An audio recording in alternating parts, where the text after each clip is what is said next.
Well, now we're speaking to Barry Trower, and it is Trower, isn't it? Yes, ma'am. And Barry, you are a retired British military intelligence scientist, and for years and years and years, you worked in microwave and stealth warfare. What does that actually mean? During the 1950s, and may I say, good afternoon, ma'am. Good afternoon. During the 1950s and 1960s, during the Cold War, it was realised by accident that microwaves could be used as stealth weapons against the Russians beamed the American embassy during the Cold War, and it gave everybody working in the embassy either cancer, breast cancers, leukemias, or whatever. And it was realised then that low-level microwaves were the perfect stealth weapon to be used on dissident groups around the world, because you could make dissident groups sick, give them cancer, change their mental outlook on life, without them even knowing they were being irradiated. And one of my particular tasks, I spent 11 years questioning captured spies. One of my particular tasks was to learn the particular frequencies of microwaves that they used on which particular victims, if I may use that word, and what the outcome was. Excuse me. And I built up a dossier. I'm probably the only person in the world with the complete list. I built up a dossier of what pulse frequencies of microwaves will cause what psychological or physiological damage to a person. That's not covered under the Official Secrets Act or anything like that, is it? To be honest, ma'am, I don't care about the Official Secrets Act. When I see what is going on in the world, through really ignorance, what I call ignorance, I think the Official Secrets Act goes by the board. They can do with me what they like. But I feel that it is my task to answer questions from governments, royalty, schools, anybody around the world. I tell them exactly what I know, exactly what I've done, so that governments and organisations and people can actually make safe levels. Okay, so you did this work for 11 years, but Yes, but you've also been involved, obviously, in stealth warfare, microwave, and your particular expertise was on the impact of this radiation on health and brain functioning. Absolutely. And you debriefed microwave spies and dissidents and things, as you explained to us. So what are you doing here in South Africa? I was asked to come... Stranded in South Africa, Stranded I might say. South Africa. Well, not stranded until tomorrow. There's a very young lady who was sitting outside, organised a series of lectures and talks for... there's a little boy not far away with a tumour near a transmitter, and I was asked to go and see the little boy and discuss what I knew. His Majesty in Botswana asked me to give a conference or present a conference to his ministers on not only the health issues but the environmental impact to the animals. I'm doing a public talk this evening for anybody to turn up. So it's really... the young lady taking me around. I have a series of interviews, lectures, newspaper articles. Anyone that really wants to know will just come and ask whatever questions they like to ask. So I'm here as a guest in what I think is the most beautiful country in the world, without a shadow of a doubt. And I'm being taken around and asked questions which I'm answering. All right, so just remember the lines are open, 883-0702, and if someone is erecting, say, we're talking cell phone masts, aren't we? Ordinary cell phone masts and Wi-Fi.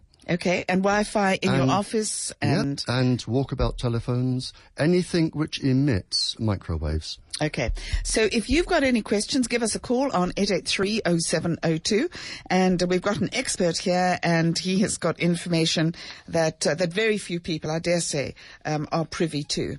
So what is electromagnetic radiation? Just explain. It's the same thing as microwaves, is that correct?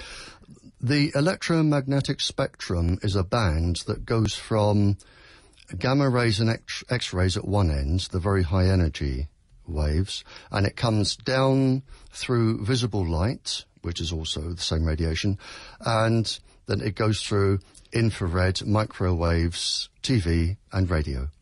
Now, the only ones which really affect us in the communications industry are the microwaves.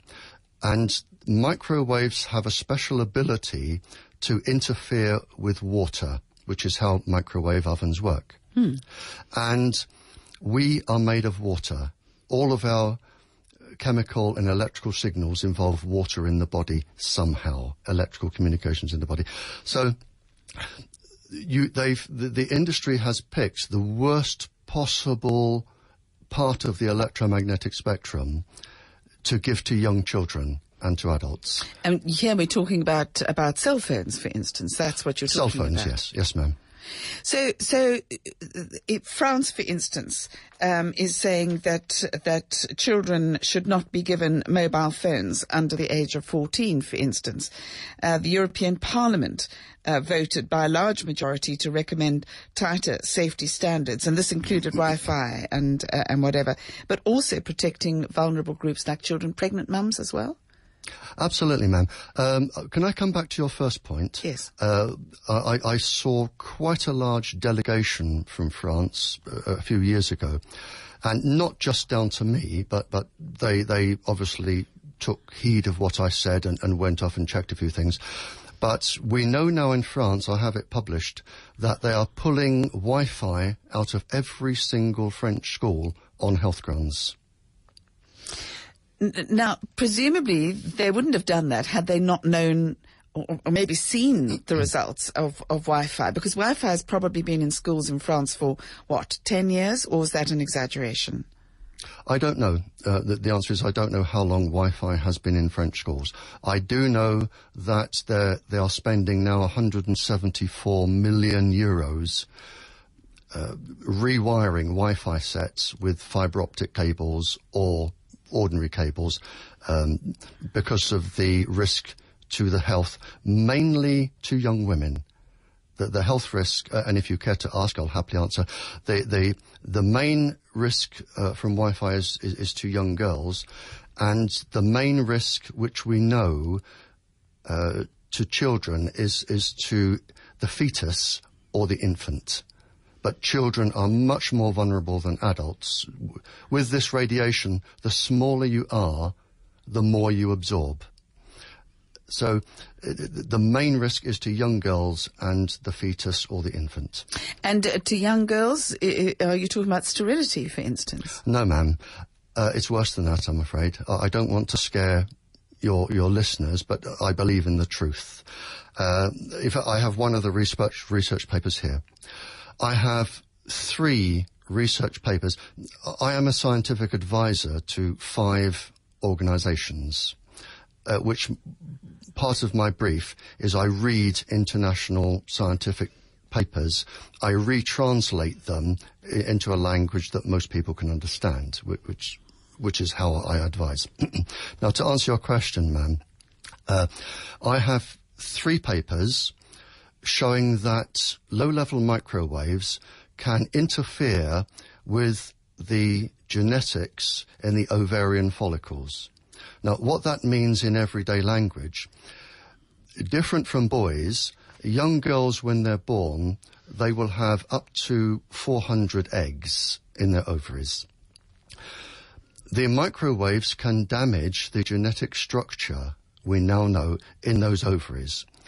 So when this young girl grows up, gets married and has children, if she has a daughter, this particular mitochondrial genetic damage is irreparable. There is nothing at all that can repair it.